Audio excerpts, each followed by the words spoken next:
بہنیں اور بیٹیاں، آج کا یہ عظیم الشان اجتماع جامعہ عربیہ سعدیہ خانقاہ سراجیہ نقشبندیہ مجددیہ میں ختم بخاری کی تکمیل کے حوالے سے اجتماع انعقاد پذیر ہے۔ ہم سب کے مخدوم، سب کے محسن حضرت اقدس حضرت خواجہ خلیل احمد صاحب دامت برکاتہم العالیہ اس اجتماع کی صدارت اور سرپرستی فرما رہے ہیں، بلکہ وہ ہم سب کے میزبان ہیں۔ قائد ملت اسلامیہ، مفکر اسلام، قائد ابن قائد حضرت مولانا فضل الرحمن دامت برکاتہم العالیہ سٹیج پر تشریف لانے والے ہیں۔ ان کی آمد تک کچھ باتیں جو اللہ دل میں ڈالے گا آپ سے عرض کرتا ہوں۔ دینی مدارس اسلام کے قلعے ہیں اور ان سے دین کی بہار ہے، اور یہ ہمارے اکابر کی محنت کا نتیجہ ہے۔ آپ بر صغیر سے باہر نکل جائیں تو اس طرح سے دینی ادارے آپ کو نہیں ملیں گے، یہ ترتیب آپ کو نہیں نظر آئے گی، یہ چہروں پر داڑھی، یہ سر پہ پگڑی، یہ قرآن و سنت کی تعلیم کا انداز اس طریقے سے آپ کو نہیں ملے گا۔ یہ در حقیقت اصحاب صفا کی وہ اس محنت کا تسلسل ہے جو آج جامعہ عربیہ سعدیہ تک چلا آ رہا ہے، کہ نبی کریم صلی اللہ علیہ وسلم نے بھی صحابہ اکرام کو اس چبوترے میں بٹھا کر جو تعلیم دی تھی وہی انداز ابھی تک تعلیم کا ہے۔ میں کہا کرتا ہوں کہ وہاں بھی مسافر طلباء زیادہ رہتے تھے، مہاجر جتنے آئے تھے ابو بکر بنو تیم سے، عمر بنو عدی سے، عثمان بنو امیہ سے، علی بنو قریش سے، سلمان فارس سے، بلال حبشے سے، ابو ذر قبیلہ غفار سے، ابو ہریرہ یمن سے، یہ مسافروں کے ادارے تھے۔ آج کل ہمارے مدارس میں آ کر حکمران پوچھتے ہیں اتنے طلباء کہاں سے آئے، کس شہر کے ہیں، کون ہیں، کیوں ہیں؟ ان جاہلوں کو یہ پتہ ہی نہیں کہ علم نبوت کی یہ تشہیر اور دنیا میں پھیلنے کا سبب ہی ہجرت ہے، کہ جو اپنے گھروں کو چھوڑ کر دین سیکھنے کے لیے آتے ہیں اللہ اس دولت سے مالا مال ان کو کرتے ہیں۔ اور پھر یہ ہمارے اکابر کی وہ محنت ہے جو آپ کے سامنے ہے۔ ابھی حضرت بخاری کا درس دے رہے تھے، میں ایک چھوٹی سی بات کہتا ہوں کہ امام بخاری کی اس کتاب کو یوں تو بہت ساری عظمتیں ملی ہیں، ایک عظمت یہ بھی ہے کہ جب تک کوئی بخاری پڑھ نہ لے دنیا میں کوئی آدمی اس کو عالم نہیں کہتا۔ بے شک وہ ساری حدیث کی کتابیں اس نے پڑھ لی ہوں، جناب سب کو یاد بھی کر لیا ہو، دوسروں تک پہنچا بھی دی ہو، پڑھا بھی لیا ہو، لیکن سوال کرنے والا یہی پوچھتا ہے تو نے بخاری پڑھی ہے؟ کس کے پاس پڑھی ہے؟ تو بخاری نہ پڑھو تو عالم نہیں، اور بخاری جب تک کوئی پڑھائے نہیں اس وقت تک محدث نہیں۔ یہاں بہت سارے علماء اور مشائخ بیٹھے ہیں، اساتذہ اکرام بیٹھے ہیں، بڑے بڑے جامعات کے شیوخ حدیث تشریف فرما ہیں، لیکن محدث وہ تب بنتا ہے جب بخاری کا سبق پڑھاتا ہے، ورنہ اسے استاد حدیث جہاں کہا جاتا ہے۔ تو بخاری نے ان بچوں کو آج اس کمال تک پہنچایا ہے، اور یہ آج عالم فاضل بنے ہیں۔ اب ان سے ان کی ایک نئی زندگی کی ابتدا ہو رہی ہے، اور وہ عملی زندگی ہے۔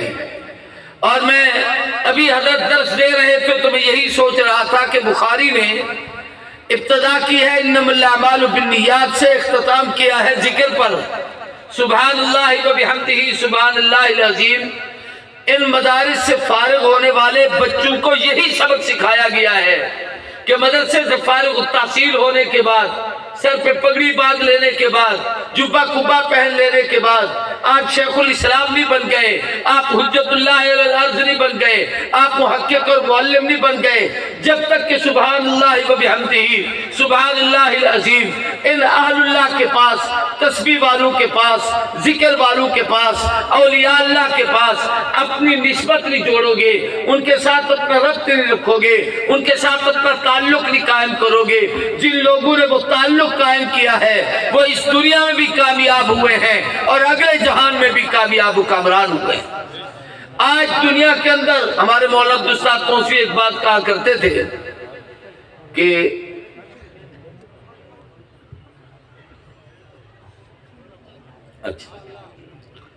ہمارے حضرت توسوی کہتے تھے آخر کیا گال ہے جو 60 سال دی عمر دے بعد حکومت پیسے ہی دے دیے ہاتھ باتے جان ہی چھڑوے دیے جو گھر بن رہا ہو پیسے ساڑے کر دیتا ہو، اس لیے کہ دنیا کی تعلیم میں حیثیت نہیں ہے۔ دنیا میں پروفیسر ہے مرنے کے بعد کوئی حیثیت نہیں، دنیا میں انجینئر ہے مرنے کے بعد کوئی حیثیت نہیں، دنیا میں ڈاکٹر ہے مرنے کے بعد کوئی حیثیت نہیں، دنیا میں جناب بڑا سکالر ہے مرنے کے بعد کوئی حیثیت نہیں، مگر علم نبوت وہ ہے کہ جو جیتے جی بھی عزت دیتا ہے، مرنے کے بعد بھی عزت دیتا ہے۔ باہر ہے تو قاری قرآن ہے، قبر میں ہے تو قاری قرآن ہے، باہر ہے تو عالم دین ہے، قبر میں ہے تو عالم دین ہے، باہر ہے تو مبلغ ہے، قبر میں ہے تو مبلغ ہے، باہر ہے تو محدث ہے، قبر میں چلا گیا ہے تو محدث ہے۔ جب دنیا میں باہر ہوتے تھے حضرت خواجہ خواجگان تھے، ہم سب کے مخدوم تھے، ہم سب کے مرشد تھے، ہم سب کے بزرگ تھے، آج وہ قبر اطہر میں ہے، اب بھی ہم سب کا وہی عقیدہ ہے، جو مقام یہاں تھا اس سے زیادہ مقام وہاں ہے، جو عظمت یہاں تھی اس سے زیادہ عظمت وہاں ہے۔ آج بھی کوئی شخص نام لیتا ہے، کبھی کوئی یوں نہیں کہتا کہ ریٹائرڈ خواجہ صاحب، ریٹائرڈ مولانا صاحب، ریٹائرڈ پیر صاحب، ان سب کو اللہ نے عظمت مرنے کے بعد بھی وہی عطا کی ہوتی ہے جو دنیا میں اللہ عطا کرتے ہیں۔ سبحان اللہ۔ آج مولانا مفتی محمود رحمہ اللہ کا ہم جب ذکر کرتے ہیں، حضرت ہزاروی کا جب ہم ذکر کرتے ہیں، حضرت درخواستی کا ہم ذکر کرتے ہیں، حضرت خواجہ صاحب کا جب ہم ذکر کرتے ہیں، ان سب بزرگوں کا ادب سے نام لیتے ہیں اور ان کو عظمت کے ساتھ، عظمتوں کے ساتھ ان کے تذکرے کرتے ہیں، اس لیے کہ انہوں نے دنیا میں وہ کام کیا ہے جو میری اور آپ کی کامیابی، فلاح اور بہبود کا ذریعہ تھا اور رہتی دنیا تک رہے گا۔ اور حضرت خواجہ صاحب کی یہ خانقاہ جس میں حضرت خواجہ صاحب نے، مجھے تو ان کے جنازے پہ اس دن پتا چلا کہ 1956 میں وہ یہاں سجادہ بنے تھے اور 56 میں میری پیدائش ہوئی تھی، یعنی جس دن ہم پیدا ہوئے اس وقت خواجہ صاحب یہاں سجادہ تھے۔ میں نے ایک دفعہ حضرت سے کہا کہ ایک دفعہ خانپور حضرت درخواستی کے ہاں اجتماع تھا، میں نے حضرت خواجہ صاحب سے کہا، تو میں نے کہا ہم بچے ہوتے تھے تو تصور میں ہوتا تھا کہ پیر وہ ہوتا ہے جو بوڑھا بابا ہو، جس کی داڑھی سفید ہو۔ تو جب اب وہاں سارے مشائخ اٹھے ہوئے، ان میں محمد شاہ صاحب امروٹی رحمت اللہ علیہ تھے، اس طریقے سے حضرت حالجوی تھے، حضرت دین پوری تھے، حضرت سراج احمد صاحب تھے، اور بھی بڑے بڑے علماء تھے، تو حضرت خواجہ صاحب کی اس وقت داڑھی مبارک کالی تھی۔ میں نے کہا ہم سوچنے لگے یار یہ کالی داڑھی والا یہ بھی پیر ہے؟ تو حضرت خواجہ صاحب مجھے فرمان لگے ہون او کالی داڑھی آلا ہون تے کو بابا نظر آمدے نا، یہ ان کی محبت کا ایک انداز تھا۔ میں نے کہا جی حضرت، تو میں عرض یہ کرنا چاہتا ہوں کہ حضرت نے اتنا عرصہ اس مرکز کو سنبھالا، یہ سارا فیض ان کا صدقہ جاریہ ہے، یہ ساری ان کی محنت کا ثمرہ ہے۔ ہم میں سے وفادار وہ ہے جو اس خانقاہ کے ساتھ جڑا رہے گا، وفادار وہ ہے جو ان کے ساتھ رہے گا، وفادار وہ ہے جو ان کے علوم کو حاصل کرے گا، وفادار وہ ہے جو اپنا روحانی تعلق اور تسلسل اس خانقاہ کے ساتھ رکھے گا۔ اور میں آپ کو عرض کرنا چاہتا ہوں کہ یہ سلسلہ مجددیہ نقشبندیہ کو ایک عظیم ایسی فضیلت حاصل ہے جو شاید باقی سلاسل میں اس طرح سے نہیں، حالانکہ میں خود قادری ہوں، دین پور کی خانقاہ سے میرا تعلق ہے۔ وہ کیا ہے کہ یہ سلسلہ سیدنا صدیق اکبر تک پہنچتا ہے، اس کے پہلے پیشوا مقتدی حضرت ابو بکر ہے۔ صدیق وہ ہے جس نے وجود نبوت کی ہجرت میں حفاظت کی ہے اور ختم نبوت کی حضور کے وصال کے بعد حفاظت کی ہے، یعنی قیامت تک امت کے عقیدے کی بھی حفاظت کی ہے، اور اس امت کے لیے یوں سمجھ لیجئے کہ محبوب کی ذات کی بھی حفاظت کی ہے۔ نبی کی ذات رہی تو ہمیں دین ملا، آج ختم نبوت کا عقیدہ ہے تو وہی دین باقی ہے، اگر نبوت بدل جائے تو پوری کائنات بدل جاتی ہے۔ نبوت اگر بدل جائے عقیدہ بدلتا ہے، توحید بدل جائے گی، عقیدہ بدل جائے گا، ایمان بدل جائے گا۔ یہ ختم نبوت حضرت بنوری نے ایک جملہ فرمایا تھا کہ عالمی مجلس تحفظ ختم نبوت کے مشائخ میرے پیچھے بیٹھے ہیں، مولانا احسان صاحب، مولانا راشد مدنی صاحب اور اکابر حضرت خواجہ عزیز احمد صاحب۔ حضرت بنوری نے فرمایا تھا میں ختم نبوت کی عمارت تب تسلیم کرتا ہوں کہ میرے قائم مقام مجھے کسی پر نظر نہیں پڑتی۔ اگر خواجہ خواجہ محمد صاحب رحمہ اللہ کے متعلق فرمایا بابا جی اس کو قبول کر لیں اور وہ مجھے پسند اس کو میری جانشینی کو قبول کریں، پھر تو میں ختم نبوت میں ساتھ چلنے کے لیے تیار ہوں، ورنہ میری نظر کسی اور آدمی پر نہیں پڑتی۔ شیخ الحدیث مولانا سلیم اللہ خان میرے مشکات کے استاد ہیں، میں نے ان سے پڑھی تھی۔ میں ایک مرتبہ یہاں جلسہ کرنے کے لیے، یہی جلسے کے لیے آیا، ہر سال آتا تھا، یہاں قریب پرانا فیملی ہے وہ کرایا کرتے تھے، تو حضرت کی خدمت میں آ کے رہتے تھے۔ دیکھا تو مولانا سلیم اللہ خان ہے، میں حیران ہو گیا کہ میرے استاد ہیں، بہت بڑے محدث ہیں، 40-50 سال اس آدمی نے حدیث پڑھائی ہے، وہ یہاں کیا کرنے آئے ہیں؟ میں جا کے ملا، کچھ دیر بیٹھا تو حضرت فرمانے لگے کہ عرصہ بیت گیا تھا، تمنا تھی کہ کسی اللہ والے کی جوتیوں میں بیٹھ کر اپنی دل کو صاف کراؤں اور اسے مجمعوں، تو پھر میں نے کسی کو بتائے بغیر وہاں سے سیدھا فیصل آباد آیا ہوں اور وہاں سے اپنے نواسے کو لے کر یہاں آ گیا ہوں، کسی کو بتایا نہیں ہے، یہ تو تم اچانک آ گئے ہو تو ملاقات ہو گئی ہے، ورنہ میں یہاں ایک ہفتہ ٹھہرنے کے لیے آیا ہوں اور حضرت سے فیض حاصل کرنے کے لیے آیا ہوں۔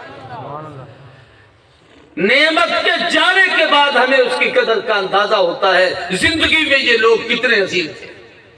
جب بھی کوئی آدمی حضرت کے بعد پاس آتا، بڑے خاموش طبیعت بزرگ تھے۔ ہمارے حضرت خواجہ صاحب کی بھی یہی مزاج ہے، مسکرانا، خاموش رہنا، بہت کم بولنا، اور حضرت کی تو عادت یہ ایسی تھی کہ بالکل یوں سر نیچے کر کے بیٹھے رہتے، اور جب کوئی آدمی لمبی تقریر کر لیتا تو آخر میں فرماتے اللہ خیر کرے، بڑا مختصر جملہ ہوتا۔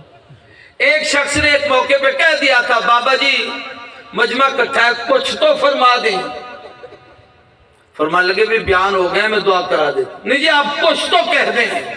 تو بڑا عجیب جملہ فرمایا کہ میری چپ کنو جے کو فائدہ نہیں تھی دا، ان کو میرے بولن نالی کوئی فائدہ کہنا تھی سے، جو میری اس خاموش توجہ سے فائدہ نہیں حاصل کر سکتا، وہ میری گفتگو سے کیا فائدہ حاصل کرے گا۔ مولانا عبد الشکور دین پوری ایک جملہ کہا کرتے تھے کہ حضور نے 4 قسم کی تبلیغ کی ہے، امت میں جو دعوت دی ہے وہ 4 قسم کی تبلیغ تھی۔ قدمی تبلیغ کہ چل چل کر حضور ایک جگہ سے دوسری جگہ گئے، صحابہ کو چلایا ہے، قافلے بھیجے ہیں، کارواں بھیجے ہیں۔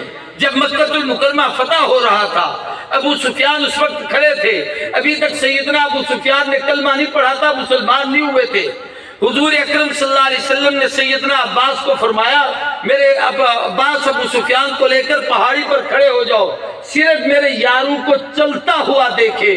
اس نے صحابہ کے قدموں کی اس چلن کو دیکھا، ٹور کو دیکھا، ان کے چلنے کو دیکھا، نگاہیں نیچی ہیں، قدم سنت کے مطابق اٹھ رہے ہیں، چہروں پہ بشاشت ہے، نبوت کے اس انوارات اور تجلیات کا جو محبوب سے ان کو مل رہا تھا اس کا عکس پڑا ہوا ہے۔ یہ کیفیت دیکھ کر اور پھر رحمت کائنات جس طریقے سے سواری پہ سوار تھے، آپ کا سر مبارک جھکا ہوا تھا، آنکھوں میں آنسو کی برسات تھی اور اللہ کا شکر ادا کر رہے تھے، تو ابو سفیان کہتے ہیں عباس آج تیرے بھتیجے محمد کا بڑا ٹھاٹ ہے، بڑے جلال سے آ رہا ہے۔ فرمایا ٹھاٹ نہیں ابو سفیان تو سمجھے ہی نہیں، یہ محمد کی نبوت کا روب ہے۔ حضور نے فرمایا نصرت بالرعب، اللہ نے مجھے مدد عطا کی ہے روب سے، اور شاید آپ ہم اس روب کو نہ سمجھ سکیں کہ کتنا روب ہے۔ 15 صدی گزر جانے کے بعد اب بھی ٹوپی اور پگڑی والے کو خدا نے اتنا روب دیا ہے کہ ساری دنیا کی کافر طاقتیں کٹھی ہوئی لیکن وہ سارے کے سارے قدموں میں چکے۔ آج بھی ایک پگڑی والے کو خدا نے اتنی عظمت،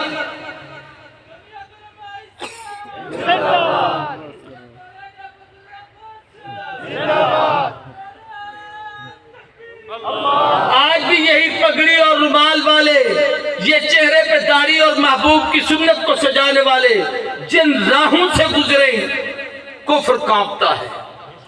جو کہہ دیں کفر اس سامنے خاموش ہوتا ہے, اسے بولنے کی جرأت نہیں ہوتی. اور جس چیز کا چیلنج کر دیں شاید پوری دنیا کفر مل جائے, اس کا جواب نہیں دے سکتی. یہ وہ روب ہے جو نبوت کے صدقے سے امت کے علماء کے حصے میں آیا ہے. یہ ایسے نہیں نبی کے وارث بنے. جب آدمی وراثت سنبھالتا ہے تو ہر چیز کی وراثت ملتی ہے. جیسے یہ وراثت ملی ہے کہ علم نبوت پھیلا رہے ہیں, ایسے ان علماء کے چہرے میں اللہ نے وہ نبوت کا روب رکھا ہے کہ جب کافر کو حوصلہ نہیں ہوتا سامنے گفتگو کرنے کا. تو میں عرض کر رہا تھا کہ ایک تبلیغ یہ تھی کہ قدمی چل چل کر دعوت, دوسری تبلیغ اللہ کے محبوب نے قولی بیان کر کے. حدیث کی کتابوں میں ایک کتاب ہے مشارق الانوار, اس میں صرف قولی حدیثیں ہیں. جو کچھ حضور نے فرمایا وہ اس کو نقل کیا گیا, اور حضور کے ارشادات طیبات. حضور نے فرمایا اللہ نے جو مجھے اور خوبے دی ہیں انہیں میں مجھے جوامع الکلم, جامع کلمات عطا کیے ہیں. کلمے چھوٹے ہیں, مفہوم اتنا وسیع ہوتا ہے, کتابیں لکھنے والے زندگیاں گزار جاتے ہیں, اس کی تکمیل نہیں ہو سکتی. اتنی بڑی وسعت عطا کی ہے. یہ کمال بھی اللہ نے محبوب کو عطا کیا تھا. محبوب کے صدقے سے حضور کے صحابہ کو ملا کہ صحابہ بول کر لوگوں کو دعوت دیتے تھے, گفتگو کرتے تھے. عبداللہ ابن مسعود کے متعلق میں نے پڑھا ہے ہر جمعرات کو تبلیغ کرتے تھے. یہ تبلیغ وہ جماعت والے جو شب جمعہ کا اجتماع کرتے ہیں, یہ ابن مسعود کی سنت ہے. پھر اسی طریقے سے تیسری جو دعوت حضور صلی اللہ علیہ وسلم نے امت کو دی وہ کلمی تھی, لکھ کر لوگوں کو دین پہنچانا. آج ہمارے اکابر کی تصنیفات و تالیفات کو دیکھ لیں, کسی بزرگ کو, امام شاہ ولی اللہ کو پڑھ کے دیکھ لیں, حضرت نانوتوی کی تصنیفات دیکھ لیں, حضرت تھانوی رحمہ اللہ کی 1700-1800 تصنیفات دیکھ لیں, مفتی محمد شفیع رحمہ اللہ کی سینکڑوں تصنیفات دیکھ لیں, موجودہ دور کے لوگوں میں مولانا تقی عثمانی کی تصنیفات کو دیکھ لیں. جس عنوان اور جس موضوع پر انہوں نے قلم اٹھایا ہے کمال کیا ہے. علامہ ڈاکٹر خالد محمود مرحوم نے کوئی عنوان نہیں چھوڑا جس پر انہوں نے گفتگو نہ کی ہو. یہ کلمی تبلیغ ہے جو لکھ کر لوگوں تک دین پہنچا. ان میں سے ایک اہم تبلیغ جس کو یہ اہل اللہ, اولیاء اللہ, اہل تصوف اس کو پورا کرتے ہیں, وہ ہے قلبی تبلیغ. بات جو دل سے نکلتی ہے, اثر لگتی ہے, طاقت نہیں پرواز پر نہیں طاقت پرواز مگر رکھتی ہے. وہ کیا ہے کہ دل کی توجہ ڈالنا. کہ بڑے بڑے لوگ آتے تھے, کچھ نہیں, صرف چہرہ دیکھتے تھے دل کی دنیا بدل جاتی تھی. چہرہ دیکھتے تھے چہرے پہ داڑھی آنا شروع ہو جاتی تھی. چہرہ دیکھتے تھے لباس سنت کے مطابق شروع ہو جاتا تھا. چہرہ. اور ہمارے اللہ کی خوبیوں میں یہ ہے کہ یہ لوگ پوری توجہ اپنے مرید پر ڈالتے ہیں. صرف یہ نہیں ہوتا کہ ہاتھ دیا اور چلا گیا. توجہ یہ ہوتی ہے کہ مرید کے اعمال کو دیکھے, اس کے اخلاق کو دیکھے, اس کی عادات کو دیکھے, اس کی اصلاح کرے, اسے قرآن و سنت کے مطابق ڈھالے. یہ قلبی توجہ, یہ رحمت کائنات کی وہ توجہ تھی, اور وہی تسلسل تھا. یہ توجہ سب سے پہلے آمنہ کے در یتیم کی صدیق اکبر پر پڑی تھی, اور یہ سارے صحابہ پر وہی توجہ تھی. یہ وہی توجہ تو تھی کہ حضرت عمر بن خطاب رات کو حضور کعبے کی چوکھٹ کو پکڑ کے مانگتے ہیں, صبح عمر کلمہ پڑھ کے قدموں میں آ جاتے ہیں. ابو ہریرہ آ کے کہتے ہیں حضرت والدہ میری ہے لیکن مجھے آپ سے عقیدت اور محبت ہے, وہ کبھی آپ کی شان میں ایسے کلمے کہہ بیٹھتی ہے جسے میں نہیں برداشت کر سکتا.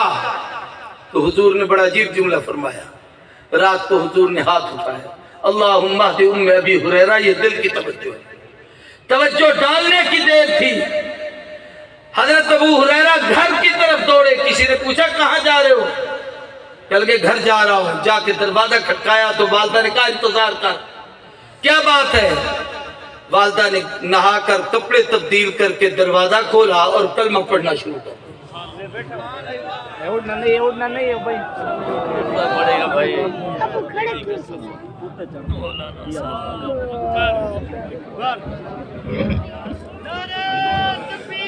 نعرہ تکبیر, تاجدار ختم نبوت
قابل قدر دوستو، علماء، قائد ملت اسلامیہ، مفکر اسلام، قائد ابن قائد، حضرت مولانا فضل الرحمان صاحب دامت برکاتہ